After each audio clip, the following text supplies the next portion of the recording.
What do you think? What do you guys think? Y'all know me well enough. You know damn well it's Carson Wentz. And these are the reasons. Carson Wentz, tremendous ability. When healthy, tremendous production. This is a guy that you know that is going to be in the ball game and is going to be your leader. Here's the problem. What's the greatest ability? Availability. We may have gotten that one wrong. It might be reliability. And think about it. How you can or cannot rely on Carson Wentz is why, in part, they went out there and got the Heisman Trophy runner-up and made him their second-round draft choice. And we know how coaches and organizations work. Since we're former players, let's tell the truth. They're at least three-pronged in their approach and their communication with everyone. They say one thing to the players and the team. Then they go upstairs and they say something else to the executives and ownership. Then they go to the media and say something else. In this situation, if you're Carson Wentz, let me tell you what they're writing on the wall. That if you are not reliable this year, there will be an insertion of Jalen Hurts somehow, some way, because not only of availability, but reliability. Think about it. Carson Wentz is making $32 million a year. And he has played in one playoff game and played one quarter and completed one pass in that same game. You cannot continue to justify this on the books and with the looks of a guy who's not reliable and available when you need him most. Are you done or you finished, sir? I just want to Are you done? Are you done or are you finished? Thank you. Now that my dog is done with this nonsense, because it didn't make no sense, let me tell you exactly who has more to prove. Dak Prescott has more to prove. And this is one of those extremely simple questions. We get one super easy question every day, and this is it. It's Dak Prescott for several reasons. Number one, he wants to be the highest paid quarterback in the NFL. You, Marcellus, have vouched to say he's going to make so much more than Patrick Mahomes. Dak Prescott going to make so much more than Deshaun Watson. Well, now he has to earn it. But this is a real reason he has more to prove this season. He has no excuses. You got Ezekiel Elliott, a top 3 running back. You have arguably the best receiving core that you've ever played with, maybe that the Cowboys franchise has ever seen if you listen to Jerry Jones. You had a plethora of receivers, but then drafted another first-round pick at receiver in CeeDee Lamb. You have a phenomenal offensive line, although your right tackle's injured. So, Dak, you don't have any excuses. I literally thought about it this morning, Marcellus, and I asked myself this. Finally thought about it. Which quarterback would struggle with the Cowboys' offense? Like, Dak Prescott is literally, it's like he's playing a game of Uno and he got nothing but draw 4s in his hand. He can't lose. He can't. Dak Prescott is playing with a plethora of talent. Carson Wentz on the flip side, let's talk about him. Carson Wentz, what receivers does he have? They have a first-round pick question mark in Jalen Reagor, but you could argue that the Cowboys have 3 receivers that are better than the Eagles' best receiver. The Eagles' best receiving threat is their tight end, Zach Ertz. Miles Sanders, supposed to be good this year, but Zeke has already proven he's good. The second most important position in football on offense is left tackle, correct? Marcellus, you should know best. Quarterback and then left tackle. I don't know about that. Well, you're second highest paid position. It's a tackle. I'll give you a tackle. Second highest paid position on football's offense is the left tackle. The Eagles' starting left tackle wasn't even going to be on their team this year in Jason Peters. They signed him after their star right guard got hurt, Brandon Brooks. They signed Jason Peters to play right guard.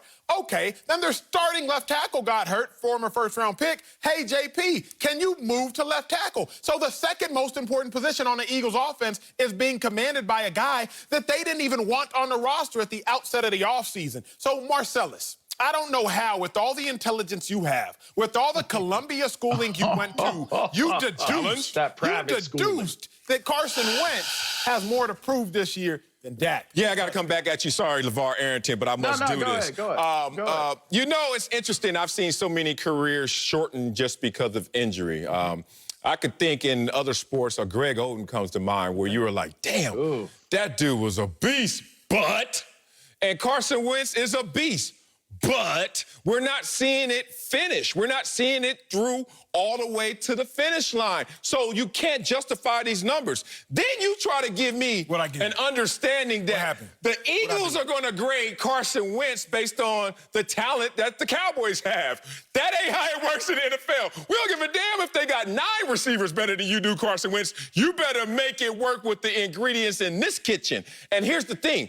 Carson be having that kitchen smelling good. I'll be upstairs like, hey, Acho, save me some of them ribs. And I know I'm coming downstairs. As soon as I get downstairs, what do I see? Carson Wentz laying on the kitchen floor, everything on fire. And I'm like, what the hell? I wish it only happened once. It keeps happening. Stop burning up the damn kitchen. And that's why Carson Wentz feels that pressure on top of his backup is coming and is waiting for that opportunity. Marcellus, you're trying to hit us with the old banana in the tailpipe thing again. You're trying to get us with that. And we're not going to fall for the banana in the tailpipe, all right? We're not going for it. We're not going to go for it. Listen, here's the thing. Come on. You mentioned this before, that when you went to Dallas, you got a nice paycheck, correct? Hell yeah. They paid you some good money? Yeah, this suit. You got some good money? I ate. All right.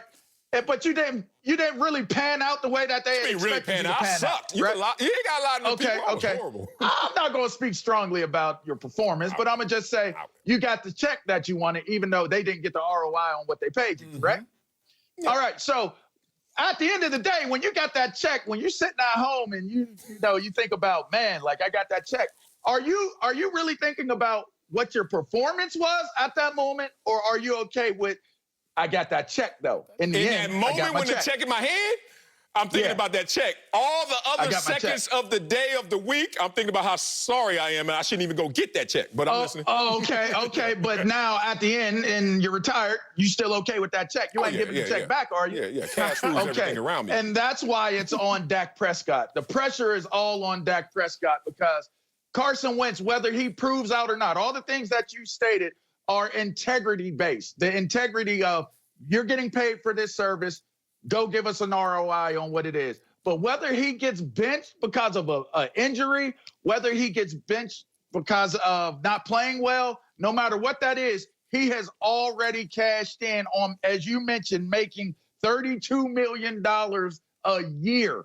So he's playing with house money. He's earned the right to say, you guys paid me based upon what I've done and what you see my potential level being. For Dak Prescott last night sitting on the couch, and he's watching this game, and he sees one Deshaun Watson, all right? And Deshaun Watson ends up on the sideline. And you know what my man Pat Mahomes said to him? Man, you sure did hook up Dak. In this moment right here, the way you playing, bro, like, don't worry about us being a rivalry. Just, enjoy your check because now you got your money. So if you play well, it's great. If you don't, live to see another day. But I got that check in the bank. But Dak Prescott is sitting there like, you mean to tell me all I have to do is go 20 for 32 on the night? You mean all I got to do is hit 253 yards, 1 touchdown thrown, 1 touchdown ran in? I got sacked 4 times. You're telling me these are the 2 highest paid players in the National Football League, and this one is the one I'm looking at right now in Deshaun Watson, and this is all I have to do come opening week to set this thing off the right way? The only way this can backfire on Dak, because it is on Dak, it's more to prove on Dak. The only way his proving is kind of upended is if that same person and Jerry Jones is sitting at home is like, see, Deshaun Watson is the very reason why I ain't paid Dak Prescott. I don't want to pay him that money because the minute I pay him that money, this is what you're going to go out here and give me? That's strong. There's somebody in the Texas organization sitting around saying, we just gave Deshaun Watson money for this? I am not entertained. I do not like this entertainment. And that's what's going on right now. It can work out in Dak's favor, but Dak he cannot give up the momentum by having a bad game. I gotta address a lie Marcellus said real quick. Marcellus, you said that Wentz was sitting in the kitchen and everything was on fire and he was laying there. Yeah. When in fact, Wentz is more like that. That was a good one. He cooked it up, though. He had us going. going, win the ribs, win the ribs. See, Wentz is more like that meme sitting in the kitchen with the kitchen burning, and he's like, everything is fine. Because last year, everybody was hurt. Oh. And who was Wentz? Wentz was sitting there, Marcellus, like, okay, Deshaun Jackson, he's hurt. Alshon Jeffrey, he's hurt. Dallas Goedert, he's banked up. Zach Ertz, he has a lacerated kidney. But it's all good. Everything is fine. I'm still going to lead y'all to the playoffs. Carson Wentz has already proven. The only thing Carson Wentz has to prove is, can he stay healthy in a playoff game in the event he gets cheap shotted? That's the only thing he has to prove. He proved he could stay healthy last season. So all we have to see is, can Carson Wentz stay healthy in a playoff game if he gets cheap shotted? Dak Prescott, on the other hand, he got a ton more to prove. But I genuinely have to ask you, Marcellus, because I like asking you, a reasonable man, some questions. Who would struggle, Marcellus, in Dak?